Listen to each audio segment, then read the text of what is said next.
On this week's episode, the final chapter, Raising Kids Part 4.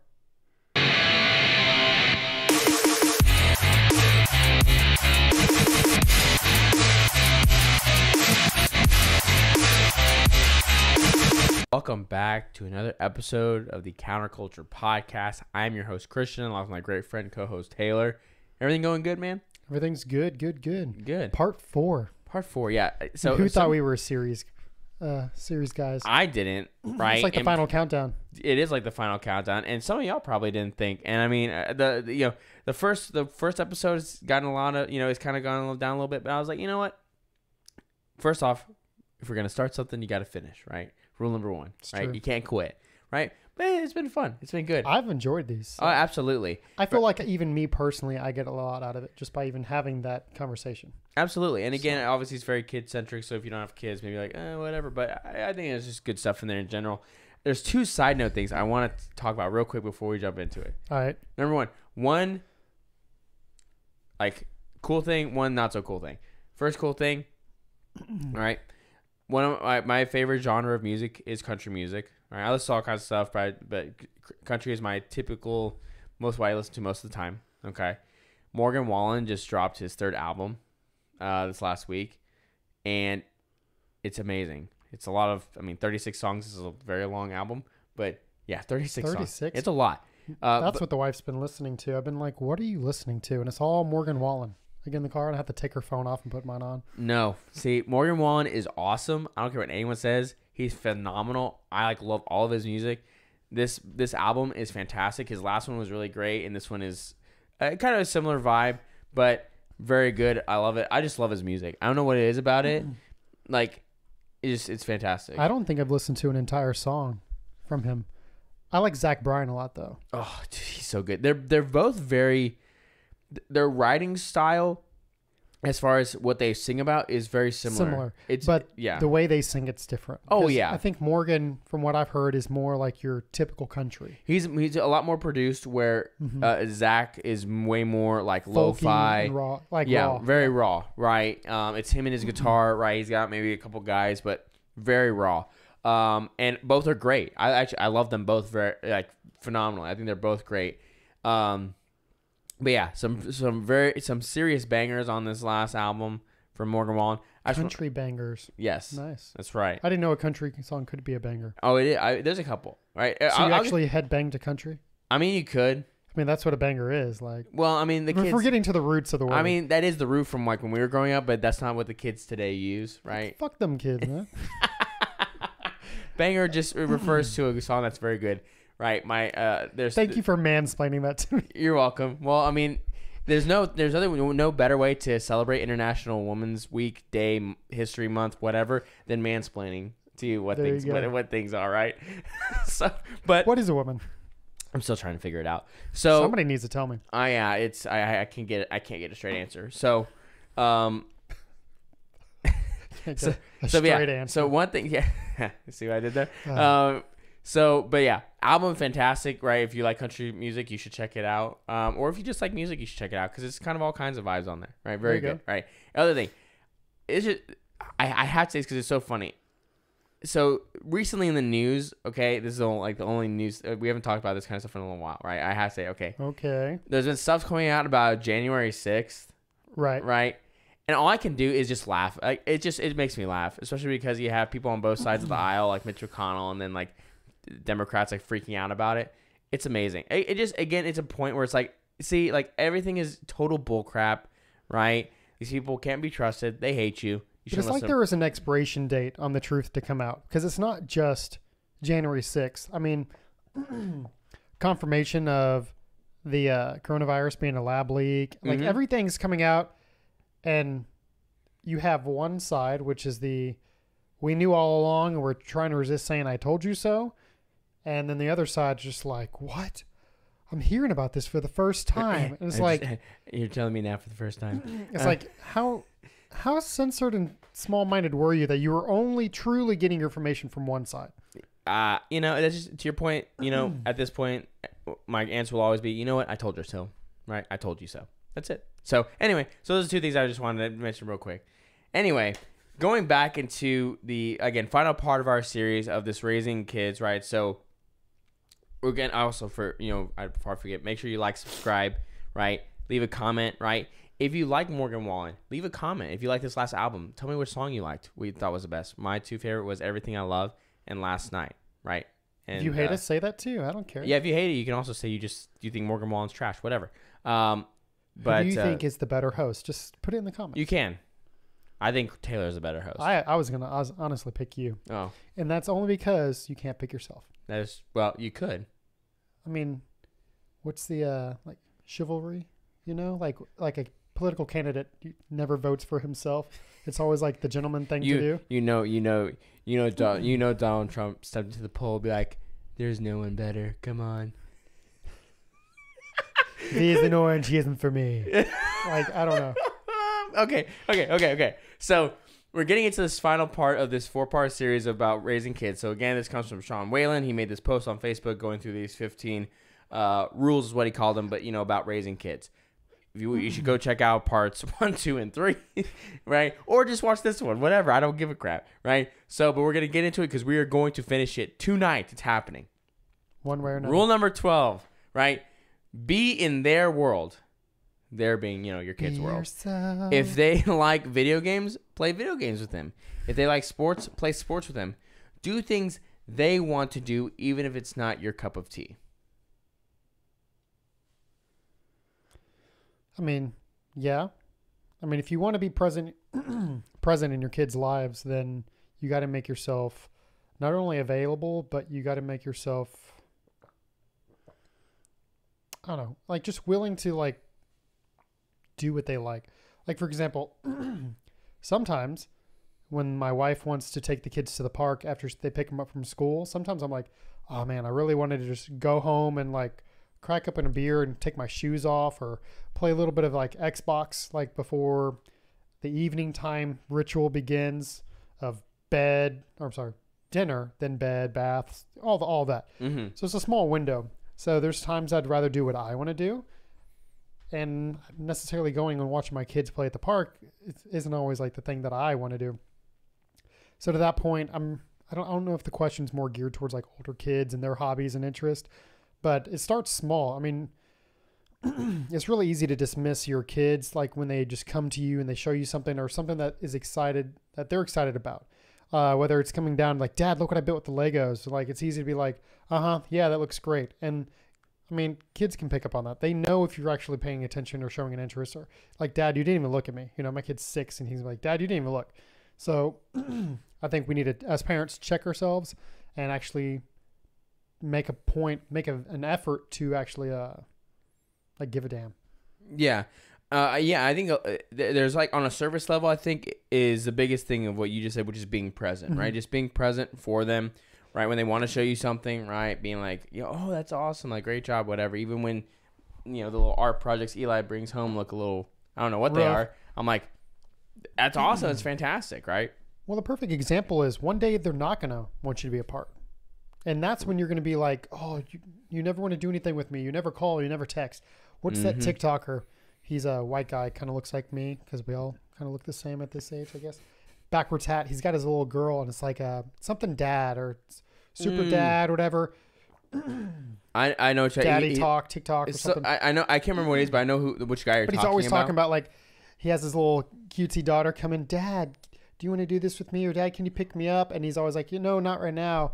And then it's always this like sentimental like fast forward where suddenly he's like missed it because she's grown up kind of thing. Yeah. That as a parent watching those, I'm like, fuck you, I got to scroll. Yeah. Like, like, God, don't tell me I'm speaking to my terrible. heart. Like, yeah. Don't point out how I'm terrible. Exactly. Come on. But like it's easy for them to be, wanting us to be involved, and we've got our own day-to-day coming and going. But one day they're going to be middle school, starting to have friends, or high school where they got their own hobbies and extracurriculars. And you're going to be like, hey, do you want to watch a movie tonight? I'll cook dinner.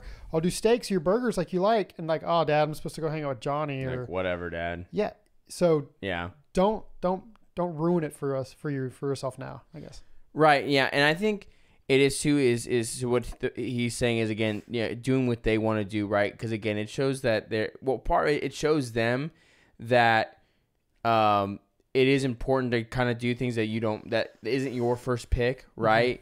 Because that will help them in their life, right? Because there's gonna be plenty of times in their life where they're gonna have to do things that they don't necessarily want to do, right? And if you just showed them all the time where you just never did, well, what are they supposed to think, right?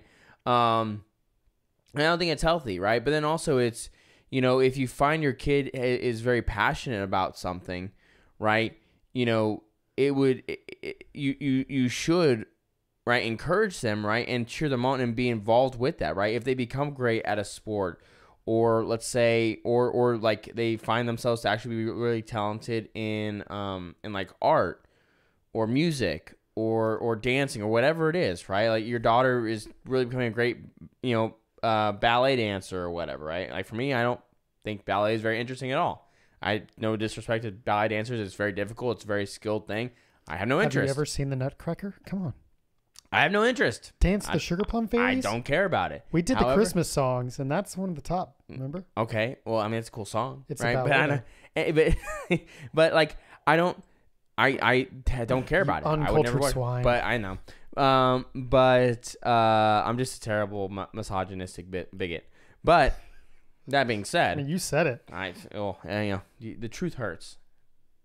That doesn't hurt very much. So, but if that was something that Lila started doing, was very passionate about, I would, or Eli, she would get my attention. For that matter. You gotta make yourself involved, even if you don't approve of. I'm just kidding. Right. Well, what's funny is maybe interpretive dance, but ballet, I draw the line with ballet. The good thing is Eli is very much your very prototypical masculine crazy kid. So like, what's funny is like for us, our big thing is not playing football. Like I love football, right? I love watching it, and I'm a big college football fan. I will not let Eli play. Really? Why? Just I don't like it. I don't like it. I think there's a lot of I think the risk is the risk to reward factor. The risk to reward factor is because here's the reality, right? I'm not a very tall guy, right? And Eli's not gonna be very tall, so the likelihood of going into the NFL is like astronomically low, right? But then also, I think I've shared the story before, or maybe at least I've told you. Like we were going to my Eli's godparents' their son was playing a football game, right? We were going to go and watch with them, and when we got there, okay. There was a helicopter on the field because a 10-year-old was being life flighted to the hospital from being hit at 10 years old. And I'm like, I had already felt this way, but I saw that. I'm like, yep, not happening. Don't care how much he begs me. It's just not happening. Right. Now, there are other parents that think differently. I mean, I'm not judging you if your kid does play football. I'm not. It makes no difference to me. But for me, I'm like, no, it's not happening. I don't even like football that much to begin with, so let alone put my kid in it. I mean, if that's what he really wanted to do, I'd probably have to dissuade him just like you. But there's other sports, that aren't as high risk. Like all the studies and stuff coming out now for like concussions and even all that. But just the spinal injuries and... Yeah, and then like a lot of times like these guys are just like broken at age 40. Like, yeah, just I mean, if you want to play contact around. Sport, I mean, even wrestling is safer than football. Mm-hmm. And there's a lot of great lessons in wrestling. I've considered getting Eli into wrestling because it's just you. It's you and the other person. It's you and the guy across you. It's just you. You're out there like trying to beat yourself. No, but just you and the guy across from you, and it's all. There's a lot of, I think, mental toughness things that come from that. Yeah. But yeah, I mean, luckily, I think some influences like I know like Titus has played baseball and basketball, and right? Really and Eli wants to do that kind of stuff, which I'm all about. And Eli also has some interest. I was watching a golf tournament this weekend on Sunday, and Eli's like, "Oh, I want to play golf, right?" I'm like, "That's a good idea. It's a very good idea." The fact that he wants to is the thing. Oh yeah, I'm like, that's very good. Start young, and then actually, golf is one of those sports I feel like that. If you're good, I mean, you can go. Yeah, and it's very under, like people don't think about it, man. And you can make some bang. Like the golf tournament I was watching, right? The guy that gets in first place, he won $3.6 million. I was gonna say like 30 grand or something, but that's still. Yeah, $3.6 million is what he won. I'm like, dang, dude. But yeah, I should have been a golfer compared to football. How do you stand out? I mean, there was like 60 kids on a team. Mm-hmm. But also, it's like there's also just pure physical factors that you just can't, like, I'm not 6'2". There's nothing you can do about that. Right. My brother played tennis for a little bit in high school, and even the talent pool there is smaller. So like it's easier to go to state. It's easier to get recognized. I mean, don't get me wrong. With any sport, you're going to put the hard work in, and you're going to have to see if you have a talent for it. Or talent is, I forget where I was watching it, but talent is like something you're like born with. Yeah. Whereas I think there's some people that have natural, like, I do think some people have natural God-given kind of abilities that can put them in a trajectory. Now, granted, I still think if you don't work hard, it's going to be for naught. I mean, there are plenty of guys that I saw that were extremely talented in sports growing up that just, they had no discipline, and so it didn't really take them anywhere. But you can have all the discipline and even be like a skilled athletic person, but if you don't have the talent for that particular sport, you may not make something out of yourself. Yeah. You know, you may have a chance at like a collegiate, right? But if you're talking about professional, it can be very, very challenging, super challenging, obviously, but to do that. It's a long first question. We're doing it again. It is. We are doing it again. But just so to get to I get back to the point, it's just, if they start, and again, it starts young. If they have things that they're interested in, like, be invested in that, right? Because who knows where that leads them, right? For their life, they could find the thing that they're very good at, right? And that could be a huge thing for them. I mean, because I have to admit, there's so many kids who, this is all of us, that could have been good at something, but their parents just didn't recognize it. And so what potential was there kind of died away because it wasn't worked like a muscle, and eventually it's or gone. even to the opposite of that, like you get a parent that pushes one particular sport or hobby way too much and burns the kids out, even if they did have that natural talent. Yeah. Like, so. Yeah. So perfect. Okay, excellent. So number 13, date them at least monthly. Men, take the boys out for guys' night. Your daughter is out for daddy-daughter dates. Be 100% present with them. I've done that. Yes. So this is actually something that we started doing. So for us, just based on work and things like just different things, for my daughter, I wasn't around as much as I was for my oldest son. I was around a lot more with him than I was with my daughter, because at first, when we had just our son, right, my wife and I were still doing our business together, and so I was around him all the time, right? Because she just brought him with him, and we brought him with her wherever she went, right? So I was saw him, but then once Lila was born, that's when we made the full transition of she's a stay-at-home mom, right? And I'm just kind of doing stuff, and so I gotta make things happen. And so because of that, there was a lot of things I wasn't as present with her as I was with him. And I would say that there wasn't as much of a connection with me and her as much as I've had with my oldest son from the very beginning. And so, and I've been working on that, right? Especially like the last 8 months, really trying to nourish that relationship with her, especially because, she's my only daughter. I have two boys she's sandwiched in between two boys. So her life is going to be very male driven, right? I mean, our house is run by boys. And so not me. Yeah, you're the exact opposite, right? Well, actually it's worse. You have your oldest son, then you have your middle daughter, and then your youngest is a girl, right? So you have a whole nother, Right. Well, he's also kind of a sensitive little boy too, kind of like how I was growing up. And he doesn't have like an older brother or older sister to look up to. Like, he's got to be the tough one, but he's got nobody else to lean on. So that's a lot of weight for a little person. So there's times where, sometimes he's a little bit sensitive, or if he's had a long school week or school day, he's very fragile, sensitive, but he's also at that age. He's 6. So, but yeah, well, he's trying to get through those emotions, right? How do you he's express exhausted yourself, at the end of the right? day, and so he wears his emotions on his shoulder, and it's, you can say, no, we're not having ice cream after dinner, and it's like just break down, and you're like, oh, okay, what are you doing? Like, it's okay, and he's just. My wife is the more empathetic one, of course, and she's the one like, hey, it's been a long day, and I'm just like, still can't just do that, you can't just break down. She's like, it's okay, just give him a pass, and I got excuse me, because me, as a dad, I'm always on, this is what we do. This is how we act. This is what we don't do. Yeah. And that's why, every good marriage, you need that womanly touch. You need the balance, right? I mean, and that's more why importantly, that's why, families need a strong father figure too. Right. Because if it's always empathy, then you're always, I'm not going to say always get what you want, but like the world is not going to be as nice as a mother and a father are to their kid. Oh, yeah. You have the strict father, the strong father figure, but the world's, much harsher than any dad's going to be. Yes. That's because the world doesn't care about you.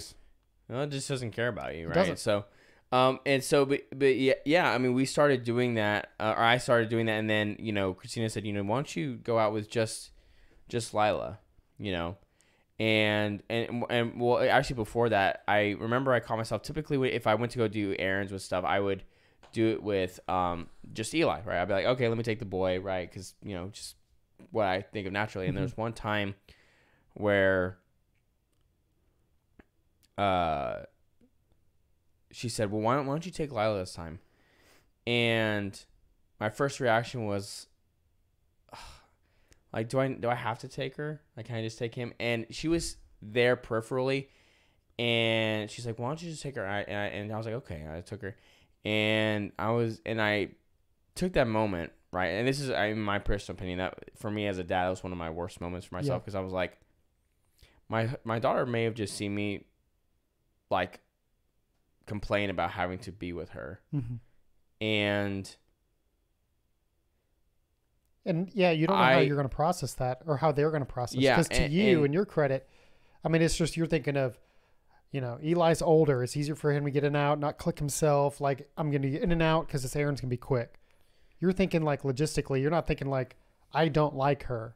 But right. To how is she going to take that? It's so funny how you're exactly correct. Dude, that's exactly how it was, because it is like she still kind of needs help with unbuckling all this, because I'm like, he can like do everything by himself, right? Yes. But I took him, like, but she doesn't know that. Exactly. All she may have seen, his dad doesn't want is that, and I stopped and I was like, oh wow, like reset. I got to do something about this, right? And so I had talked to Christina about that. And I said, she's like, why don't you let her know and set a day to, when you get off of work, go do something with her, right? So I told her that. She got really excited, and it's the day I got off, and we and we ate dinner real quick. I said, Lila, it's time for you and me to spend time together, right? And it was really, and again, it was very simple, right? We went to Target, right? Because what girl? Yeah. Doesn't love Target, right? Whether it's your wife or your daughter, right? Both will love Target. And, I let her, and part of it is it's very inexpensive to do these kind of things, like, because she wanted to, because they have the little toy, $1 toy, little shelves, right? So usually we're like, we're trying to put blinders on the kids when we walk in, right? Because, like, don't want to get distracted or don't want to look at these, right? I just wanted to say, look and grab whatever you want, And she took her time, right? Looked at everything, right? And end up grabbing like this little slinky or whatever. I'm like, yeah, that works. Yeah, whatever you want to do, right? We walked around a little bit more, let her look at what she wanted to look at, right? She wanted to go to the toys, of course. And then suddenly the slinky's not good enough anymore. No, she was totally fine with it, right?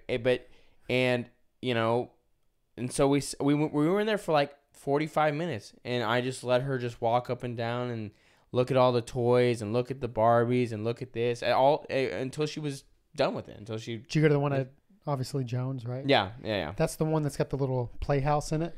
Yeah. By the by the electronics. About? Yeah. The kids always ask me to play in it. I'm like, this is the stupidest thing. Like, I'm like, sure. I give them like 5-10 minutes, and they're just like playing in a display version of a little toy or kid shed that you can put in the back of the picnic table. I let them play for like 5-10 minutes, like we're at the park, but it's part of our Target experience. It is part of the Target experience, And after that, I asked her, like, do you want some sort of dessert? And she was like, yeah, I want it. She wants to get ice cream. And so we went to like the marble slab right over here, and it was fantastic, And she loved it, and since that, again, I've continued to try to nurture that relationship with her as my only daughter, all that kind of stuff.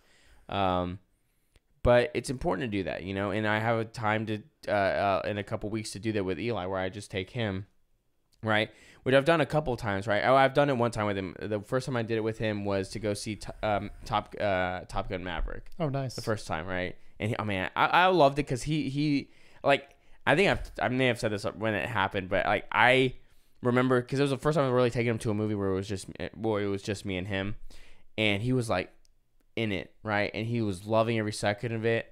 Right, and it started like it was weird. I started getting a little emotional in the theater. Right, I'm like getting a little teary eyed because he's like, "This is awesome." I'm like, I love this stuff, and he loves it, and I love it. And I'm like, "This is awesome. This is amazing." Right, and it's just it's also it's a fantastic movie. So it's important to do that, right? And what's funny is we had learned that from actually someone that we look up to and admire a lot, who are very financially successful, but also their marriage is phenomenal, and they've always done that. Where once a month they would. Even when their girls got older, they would pull them out of school and take them to lunch somewhere, and then take them back to school, right? So they would purposely pull them out, and they have a great relationship with their kids. And again, people take that kind of stuff for granted, thinking like, well, I'll be able to. Unless you really invest in doing that and do it early, it's gonna come and go because time is quick, right? And you realize that as a parent, it goes by fast, So, I think absolutely, you don't have to, especially if they're young, you don't have to spend a lot of money to do that, right? But enjoy it while it's the easier, simpler things. You know what I mean? Right. Because then it's, again, it's also easier to do it when they're older, right? Even if they are asking for a little bit more expensive things, they're used to it, right? And they know what it is. And, they will, and again, you'll just grow a deeper, true relationship with your children. And they'll know that, mom and dad love them and really do invest and care about them, right? And because you actually will know what's really going on in their lives, right? So again, like he says, take your daughter, your son, and figure out something to do with them, right? Like I think, I was gonna take him to go see this stupid Super Mario movie because I thought it came out in March. It didn't come out till April. Yeah, there's ridiculous. No way it came out that quick. Ridiculous. Come on, man. Well, no, like it's coming out in like Australia in March. Ridiculous. But that's down under. Well, this is America. We should get it first. It's ridiculous. So, do you have any other thoughts on that one? No, I'm right there with you. So we do the same thing, and those are some of my fondest memories with my kids, like core memories. So like one day in a long, long time, very, very far away, I'm going to have to give my daughter away. Both daughters. Shut up. I got one for right now. Well, that one's no. But yeah, one's like a toddler. She's a kid now. That's not even toddler anymore. Yeah, so it's like more turned real. 4? 4, 5, 4. Well, she's turned 5 this she's about to turn 5 this summer, right? Mm-hmm. Yeah. So yeah, I mean she's basically a kid now. My wife is going to have a play date for my son and them after school, and she came down wearing like a white and black polka dot skirt with a black ribbed, like sleeveless turtleneck with like little black flats, like nice little like cutesy church outfit, something like going out. And we had to send her like, no, take that off. No nice clothes, especially not like that. Like, put on some play clothes. And she broke down crying on the way upstairs, like I just like reprimanded her. So she's like 4 going on like 14, 26 and successful. Like, I don't know. So yeah, but my point is like, that's going to be like one of my core memories of like, is taking her out, getting her that ice cream, letting her go play in the playhouse at Target for 20 minutes. And while we go and shop around, maybe find her a nice little shirt or something. Like, it's the same thing. So like, those are my son. He begs, Dad, when are we going to have a date together so we can go get mod. His thing is he loves mod pizza. Right. We don't eat there that often anymore because my wife's gluten-free. So although they have options now, up until recently, she didn't like their gluten-free options. So like we stopped going. And it used to be something that since he was born, we'd go to mod like once, maybe twice a month, just like because it was cheap and it would feed the family. Yeah. So he grew up loving it. And so it got taken away. So when he gets the opportunity, that's the one place he always wants to go. Yeah. So, but yeah, it's easier said than done, of course, but like with anything, you've got to, if it's important to you, you got to put forth you got to the make effort. time. Yeah. I mean, and that's where it's like, people will always say the probably the most used term by every adult in the United States is I'm too busy. and I hate it.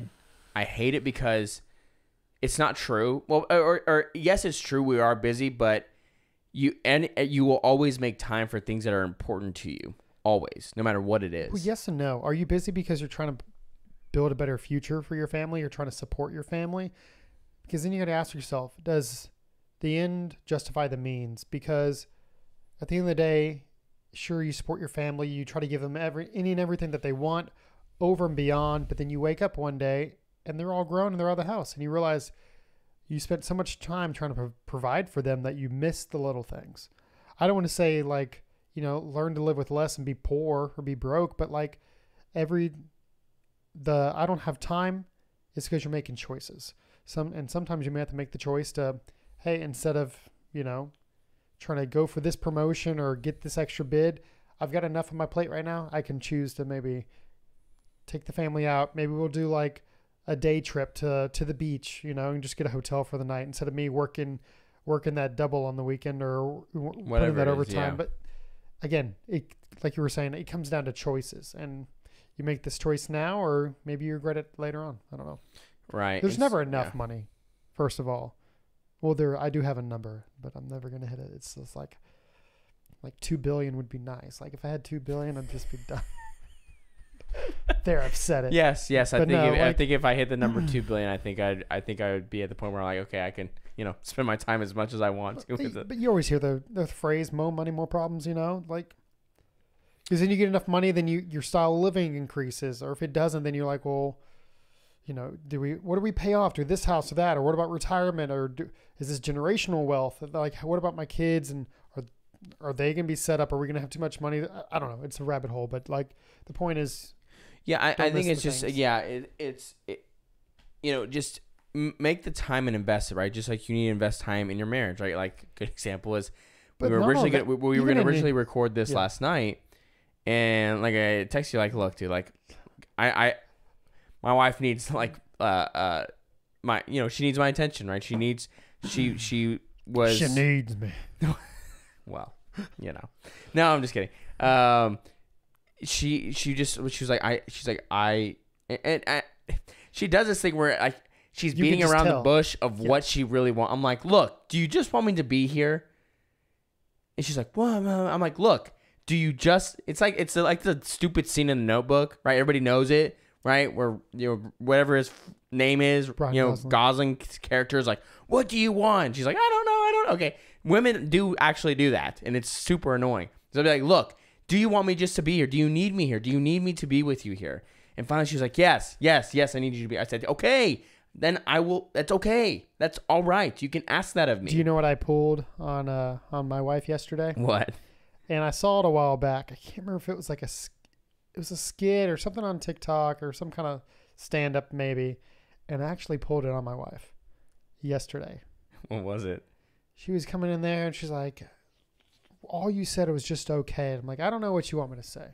I don't know if you want me to like fix it or just like whatever. So I said, so going forward, if you come to me like that, I'm going to give you an option.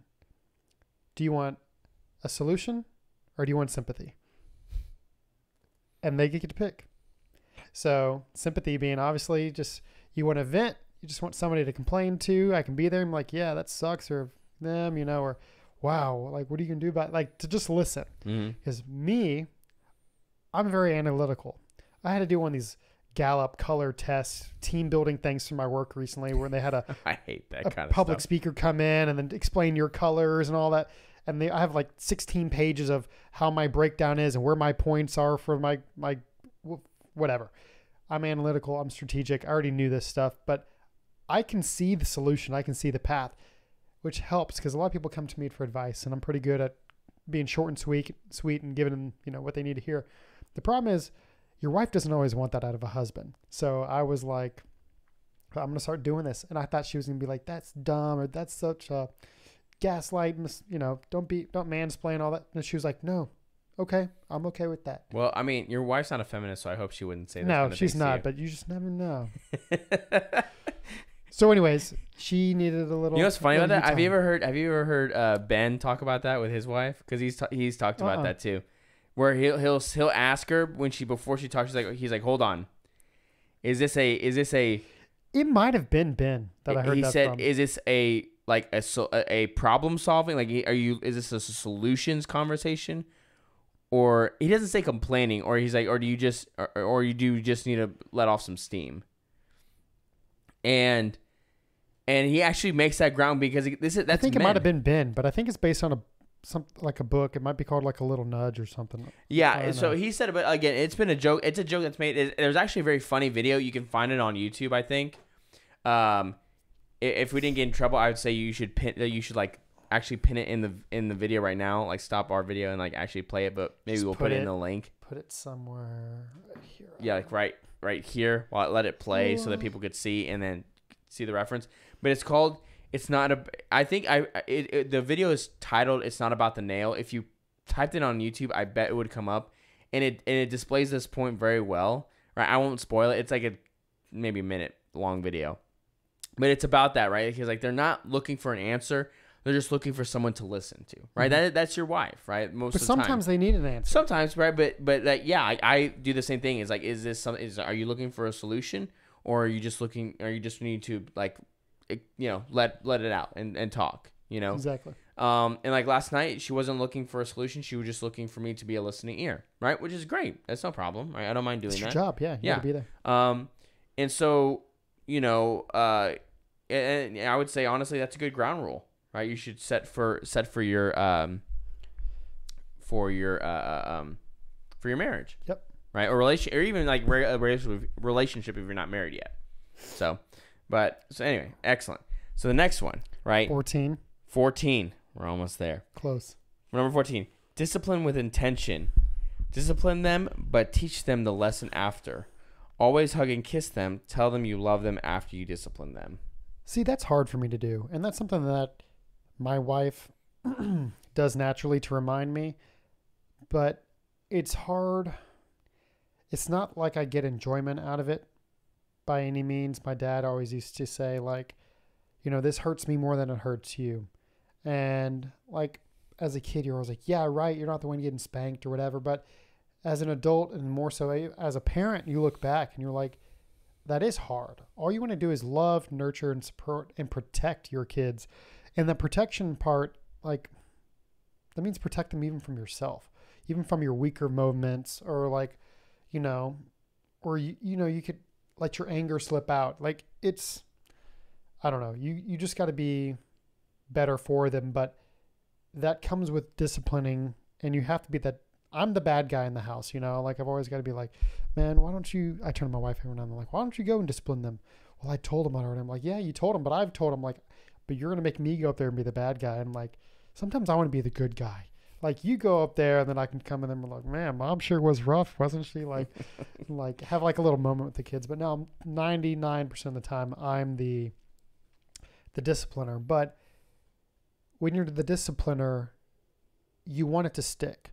You want it to not just be like a quick slap on the butt and then it's over and let's all be friends. You want it to be like, hey, I want you to remember this and remember what happened. So going forward, we don't make these same mistakes again, or we learn our lesson.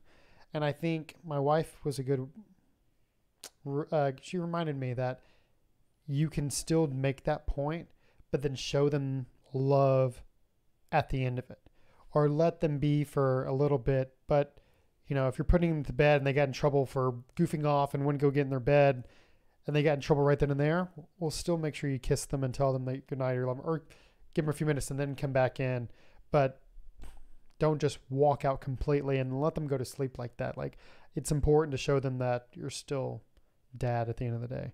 And sometimes it's hard. I mean, sometimes even I'm upset, like actually upset. I'm like, God, they just won't listen. Like, I've told them like 5 times and then they finally got in trouble. And in my mind, I'm kind of like, they made me do that, So it's not always easy. Yeah. I definitely, But your kids never get in trouble. So, I mean, you don't know what that's like. Oh, man. No, so what's interesting about that is, so I had kind of skimmed through these rules before I brought them up to us, because that's how I came up with the idea of, using them as a talking point for us. Yes, we're giving you credit. This was your idea. Well, no, but I remember reading that one specifically. I'm like, you know what? I'm like, that's really, really interesting because it's one thing to whether it's putting them on timeout or, maybe, giving them a swift pop in the butt, right? It is the do they actually understand what they did wrong, right? To be able to learn and not do it again, right? Mm-hmm. And that was what I took from that the most. Where I'm like, I need to start whenever they're in trouble, right, or they've done something that's a bad behavior. I need to ask them, why are you in trouble? Why are you in timeout? Why did you get these things taken away? And have them explain it to me, right? And have the patience to allow them to try to explain, or they just, because that's how if they can't explain it to you, that they don't understand. Yeah. Right. So it was, again, and dad's always flying off the handle. We don't know why. Yeah. Right. Well, and that's not even if you're maybe, we're not even saying necessarily like you're a real angry guy or whatever necessarily, but it's like, they need to understand, it's important for them to understand why what they're doing is wrong, right? Like, we've gotten to where Eli, right? He's smart enough to know, like, I shouldn't maybe tell the truth. Half the time they know. It's right? Just getting them to say it. And so I've told him, right? And I've had experiences with both, right? Where he told me what happened and he still did get in trouble, right? And he would be punished, but there were times where he would lie. Right. And I would find out that what he told me was not true. Right. And in those moments I say, okay, right. He needs to be punished more. Right. Because not only, it's not that he wasn't just in trouble, but now he's lying about it. Yeah. He's not just in trouble. He's lying about it. Right. And I would start saying, why are you in trouble? Right. And he would say, I lied. Right. It's like, what does that mean? All right, what does that mean? What do you mean you lied?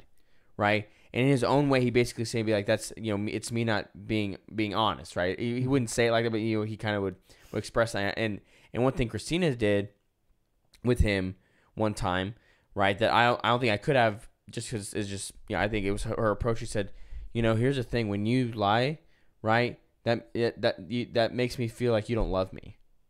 And it was really interesting. And she shared that when she told him that. And he started getting emotional because he's like, no, I do love you.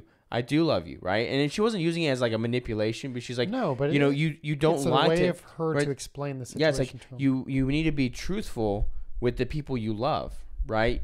But she says, because that hurts me when leave you it to the women be to be able to honest. explain something like that. Yeah. I'm like, well, my wife does that all the time. And I'm just like, I never would have approached it from that angle. Yeah, and it was important because it got his mind thinking about how it affects, because it's about teaching them, right, how it affects other people when they do these things, right? Because a lot of times when we do things that are bad, there are outward consequences to the people around us, right? And so if you help them recognize that, it's going to help them going forward, right? And hopefully they use that self-awareness to and self-consciousness to obviously be good to the people around them and not take advantage of them, but that's what's important is he's recognizing that, right. And so, but yeah, I started, after I read that, I started saying, okay, whenever I get them in trouble, whenever they've done something that's maybe not good behavior, I need to have them explain to me what they did that got them in trouble, so they understand that is what was specifically the bad thing, right? Because again, if you're finding yourself getting after them about the same thing over and over again, as far as with your kids, that means it's not clicking what is wrong necessarily. Now, sometimes they just don't care. Or they're kids. Yeah, and kids are kids, and people are people, right? We do things, right, that we know are not good multiple times, right? It's human nature, but perhaps you should approach it differently and try to explain to them, or have them explain to you if you get them in trouble. Why are they in trouble? Why are these things happening? No, that's a fair point. I mean, that's something that even I should probably start doing, because typically I'll just tell them what they did wrong and pretty much ask them how they feel about it or why they did that, but I never have them say themselves. Them guess why you're in trouble. Get kind of what you did. Yeah, it's like, tell me what it, and also at the end of it, like I took what he said. I said, what I do is I ended with, I do these things, especially with Eli, right? Because he's the one that I kind of talk to about the most with this kind of stuff. Is I tell him, like, look, I said, you're the older brother, right? I'm counting on you, right? I'm counting on you, right, to be a good example, right? And I tell him he's 5 years old, but I still tell him this, right? I say, I expect you to be a good example for your brother and sister. I expect you to take care of them. I expect them, they're going to look up to you, right? I said, I expect a lot out of you, but it's because I love you. I love you very much, right? And you mean the world to me. Mm-hmm. And I'll give him a hug. I'm saying, I'm doing this because I'm trying to help you to grow up to be a good man, right? I tell him that. I say, I want you to grow up to be a good man, right? And that's why I do these things. Yeah. Right. It's because I love you, right? And so that's what I've started doing, even after because it also helps you as the parent, right? Because it helps you to, okay, come back around. Because again, sometimes they do stuff and you get upset, right? You're a human being, right? And you're not a bad person for doing that, right? Obviously, you don't let it overtake, right? You have to have you need to have awareness of that and take control of that. Patience. Yeah. Well, but just not even just patience, but like you can't let it get out of control. Right. You got to be an adult. You got to be, a good example for them. But it helps you to come back around with them to have good resolution to it. Have good resolution. Help them hopefully understand that, yes, what I did make Dad happy. It made Dad upset, but he loves me and he's trying to help me to grow up to be a good person. Right. Exactly. Or you're a virtuous person. Right. So. It's good. Yeah, there you go. Nothing else? No, I mean, I talked first, remember? Okay, yeah, that's true. Plus, I interrupted a few times, like agreeing with you. That's true, because I am always right. Yeah. Yeah, okay. Moving on. All right, and so the final... We've made it. This is the final rule. Okay. Mind you, I don't know what these are until he reads them. Tune in next week for... For the final. Unsubscribe. Thumbs down. These guys suck. Okay, no. The final one is, Rule 15 is, let them be kids. They are nerdy. They're stinky. They're emotional creatures. Don't try and make them a smaller version of you. Let them be kids. Well, there's a lot to unravel there. So, I mean, the rule could have just been like, let them be kids, because honestly, I think we try to get them to mature and grow up way too fast. Like, some parents want to baby them forever. Others are like, you should know how to do this by now, or how many times have I taught you this? Or, I think it's important to realize that they are still just kids, and then it's okay to let them just be kids. Kids are gonna destroy the playroom, or if they have something my kids do, if a company comes over or family, like their cousins, they'll make a fort, but in order to do so, they take all the pillows off the couches and then yank off their comforters off their bunk beds, and like build forts. And next thing you know is like, out of the costume drawers, did every single costume have to come out? Yeah, every single thing. So it's like, does every toy have to come out? It's easy to get frustrated in those moments. And honestly, I mean, as a parent, it's going to frustrate you. And there's some days they should know better, or if you talk to them beforehand, they still didn't do it. But all in all, I mean, you're going to look back, and then one day you're not going to have little feet running the house. It's going to be, a teenager who's starting his car, or he's leaving again. You're not going to see him, and you got to worry about curfew at midnight, and if he's going to come home safe or, get hurt out there. There's going to come different concerns, and you're going to miss the little pitter patter. You're going to miss the dirty playroom, with costumes. So it's important as a parent to realize that let them be kids. The whole second half of the question thing with the whole let them be nerdy. What else did it say? Well, it said they're nerdy, they're dirty, stinky, slimy, yeah. Right? They're emotional. Yeah, right? I mean, I talked a little bit about the emotional part with my son, and that's okay too. He's gonna the weight on his shoulders, even though it's God, man, wait till you're grown up. The things I could tell you, the stresses you have. Just wait, Titus. You have no idea. Right now, my son's going through an issue where his friends that he sits with at lunch will kind of gang up on him. It's like been this little game they're doing, but it's become like for 2 weeks now. So now we kind of got the teachers involved, and they're going to move him to a different assigned seat at lunch. But it's because it's starting to affect him, where no matter what he brings to lunch or buys at the school lunch counter, they make him feel like whatever he bought was gross. Mm-hmm. and they give them a hard time. Ew, that's gross, or that's not healthy. And my son's pretty resilient, but over time it's been pecking at him. And then there's times we pick him in the car rider line and we can tell you got to poke and prod and get it out of him. There's other times we pick him up and he's like, just breaks down then. It's like they're just so mean to me. But those are like the same two kids like he's went and played with today.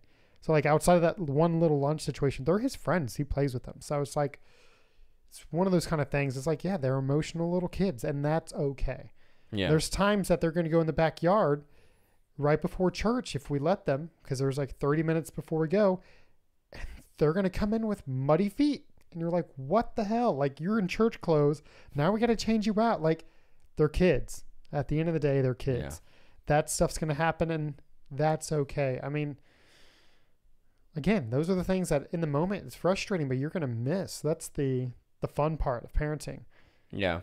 You know? Yeah, and I think, you know, I think an interesting part about what he says there is, again, like, don't try to turn them into little versions of yourself. And True. It makes me think of, you know, as a parent, it can be very tempting to kind of live vicariously through your children by trying to get them to do, well, whatever it is, right? You know, it could be, you know, that's kind of the typical, you know, example, but it could be anything, right? That they, you know, you want them to be everything you couldn't be or ended up not being or whatever, right? Or like with like the stereotype with like Asian families, like, no, you're going to be doctor. You doctor. Dad, I'm 3. You're going to be doctor. You start out. Just kidding. We're canceled. But you see my point. It's like, stop Asian hate. I love Asians. Asian food. Just kidding. Oh, Vietnamese. Oh, dude, you beat me to man. it. Chinese food. Japanese food. A little better. Vietnamese food. I mean, the only Japanese food I've ever had is sushi.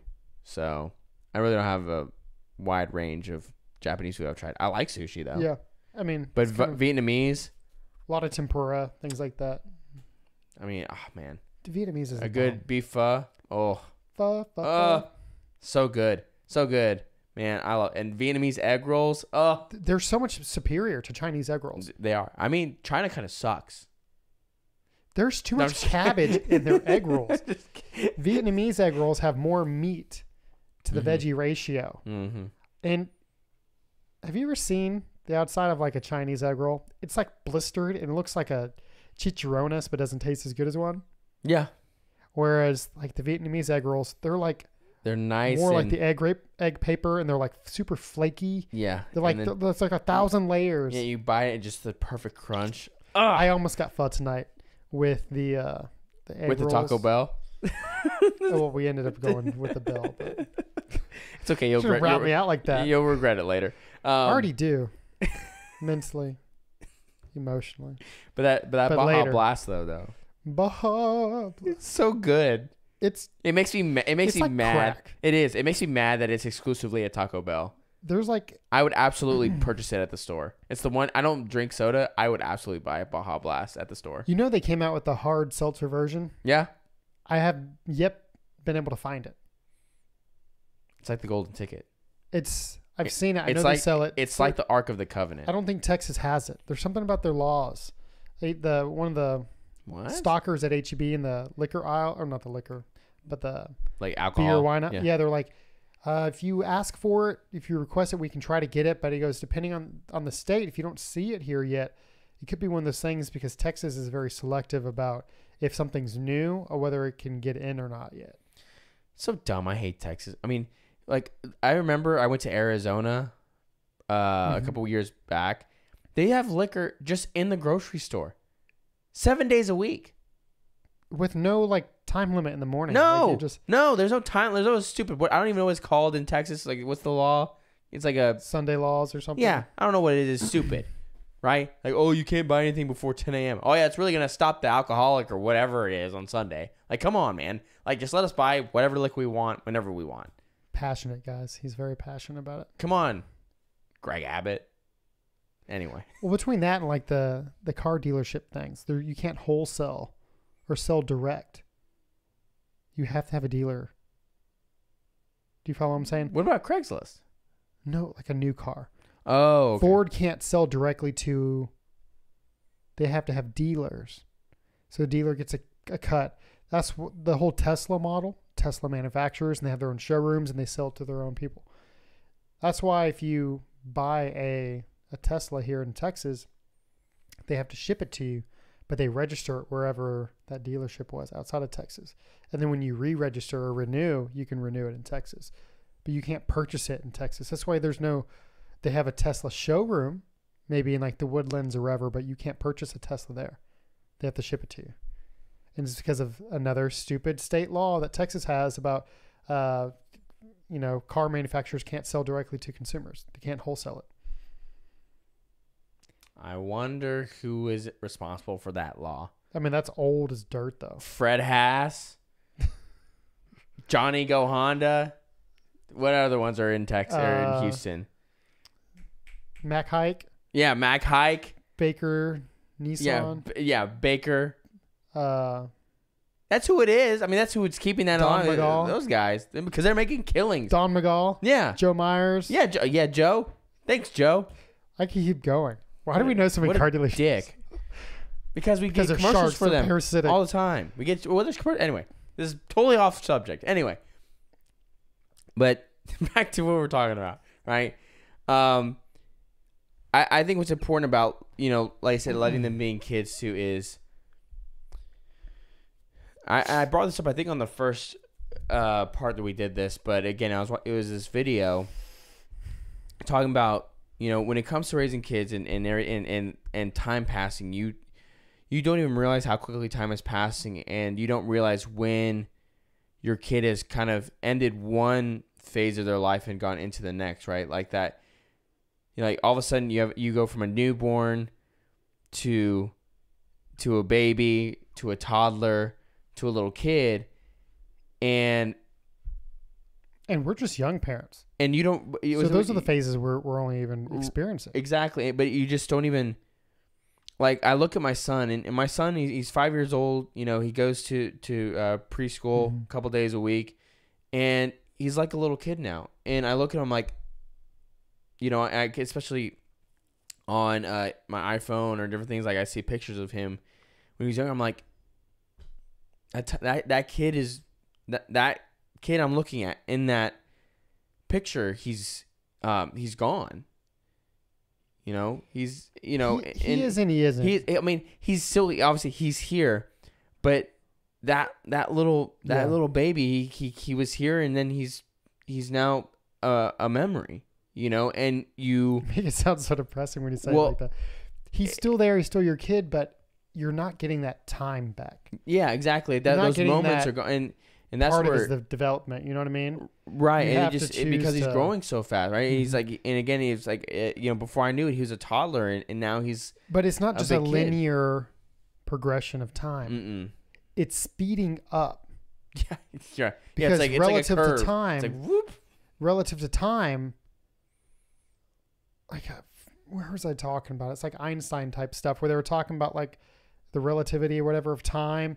It's like, as a kid, a year's worth of time as a kid seems to be forever because you don't have a whole lot of life experience. So what you're basing your time off of is relative to the time you've lived.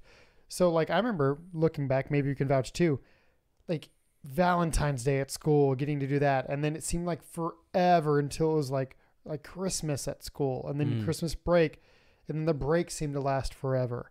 And then like you get in high school and like Christmas break is over like that. And then so on and so forth. But the more you live life and experience it, the faster things seem to go. And then when you have kids, it's even quicker. Yes. You're like one kid, like the first steps, all those big moments and those milestones with your kid, it seemed like you have big gaps, and then you have a second kid and then a third. It's like, holy crap, the gap between them is quicker and quicker because time is speeding up. Like, no, absolutely. Imagine having grandkids. It is that relative aspect, right? And you're absolutely true, because I think about this all the time. I was actually talking about this with Christina. I said I remember we would take family road trips to San Antonio, and when I was a kid, it seems like we would be like, because you have that cliche, like, are we there yet? Like, oh my God, this is taking forever. But it's because it's relative to you that it is forever, right? But when you're an adult, you're like, oh, San Antonio, that's quick. From Houston to San Antonio, that's an easy drive, right? Or Houston to Dallas. That's an easy drive, right? It's quick, right? Because like you said, like relative to the life you've lived, it's not a long time, right? It's fast. And so it's really crazy how that works out, because you're absolutely right. I mean, I had that kind of like I was thinking about that. Like I said, it was like maybe like several months ago and talking to Christina about that. But, it's just, you don't, I guess what I'm saying is, like I said, they're not gone, but you don't get to say goodbye to that version of your kid.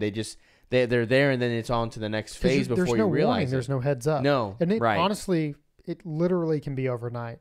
With 1 minute they're goofing and they're playing, and the next they're worried about what they wanted to wear to school, and you're like, why wait, do you care about that? That's like kind of a bigger kid thing that could be worried, like 4th, 5th grade, when they start to worry about how they look, but man, it's like 1st grade. I guess this is it now. Like, you're not the goofy kid. Like, we'd have to like, whoa, you can't wear that out of the house. Suddenly it's like, they're coming to us like worried about what they can wear or what they should wear. It's like, nobody warned you for that. It's literally overnight. I'm like, yeah, it's scary. Like, it's sad. Like, the way you put it is like, nobody's like, hey, all right, you've got 4 days left, and then suddenly you're into the next phase. Yeah, it's life. It's that progression, and so you don't get those warnings, right? You don't get that warning of, hey, this, like, you're coming to the end of the toddler years, like that era is ending, right? You need to prepare.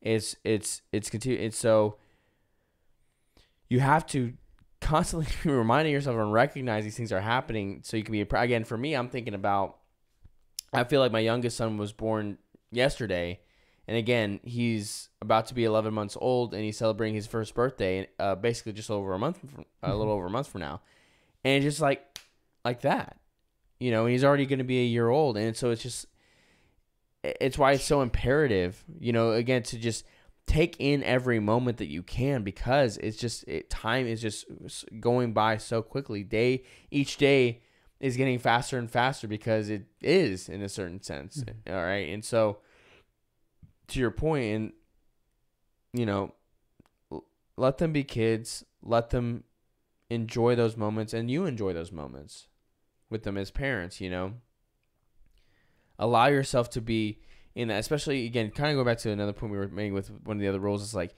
our life is so busy, right? You got all kinds of stuff, right? You can get stuck in routines. You can get stuck in mundane things, right? But try to have the wherewithal to recognize that and take time for your spouse, take time for your children, and invest the time, right? Because again, we talk about, especially in if you, for those that are, in the corporate world or doing whatever it is, you're thinking about all that kind of stuff, right? You're trying to, invest, in your time in your work so you can get a promotion, or invest your money to have retirement. Well, if just like at work and with your money, if you don't put the proper time investment into it, right? The proper deposits of time into it, or proper deposits of money, whatever it is, you're not going to see the fruit. Well, it's the same thing with your wife, your husband, and your kids.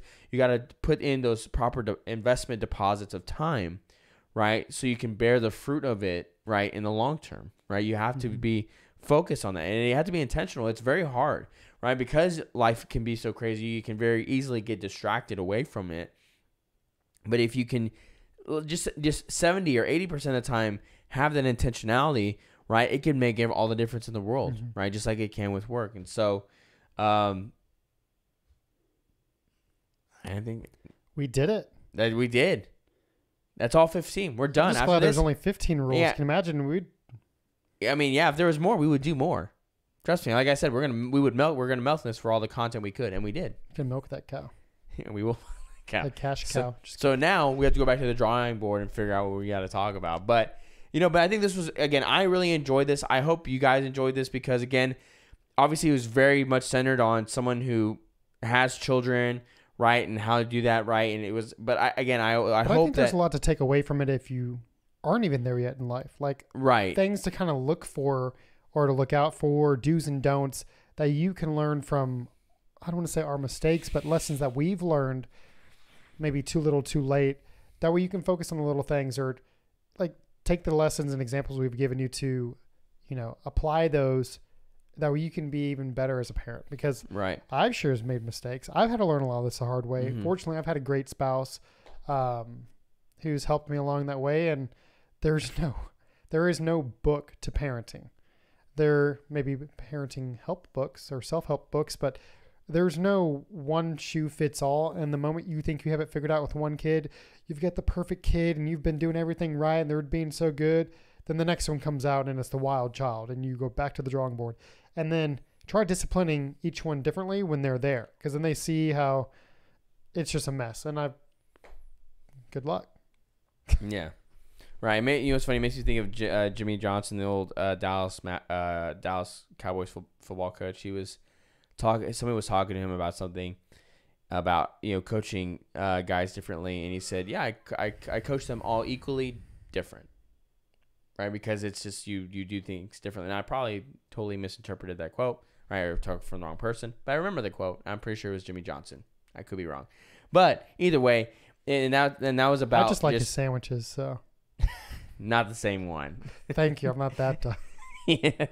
Well, had to clarify because I'm not the sports. But like to your point, like each they're all you have multiple kids. They're all individual people, right? That are unique and are gonna need different attention. So again, even if you don't have kids or anything, I think there were hopefully some things you could take out of that you could apply to other relationships, whether it's with your parents, friends, significant other, even if you're not again at the point of even being married. So so that wraps it up for that. Thank you guys so much for joining. If you have watched all 4 parts, right, you should comment that you actually watched all 4. I'm actually curious, right? If for those that actually took part in all 4 of them. But we'll be back again next week. I'm gonna see, maybe we'll try to get a guest on. We'll see what happens. If not, we'll figure out what to talk about. We'll figure something out, right? I'm not worried. Yeah, we'll worst case scenario, we'll just come here, Wednesday night, whatever, and we'll just start talking about something. I don't know. We'll figure it out. Children's shows. The olds, the canceled, the greats, and the new ones. Well, we don't watch the new ones. You don't watch new ones? I mean, except for like Bluey. That would be a new show. That'd be something we could talk about. Okay. And the ones to avoid that are garbage or should get canceled or gone. Anyways, it was just an idea. And now suddenly it's like... Oh, now we're getting into it. Well, all right. These kids shows, stay away from this. Yeah. So anyway, thank you guys so much for tuning in. Again, like, subscribe, share the show with your friends. You can check out merch, right, that one of us is sporting, and it's not me. Right? You can do it on go on Teesprings. You can find the link to that on our Instagram at the Counterculture Cast. And we shall see you guys next week. Later.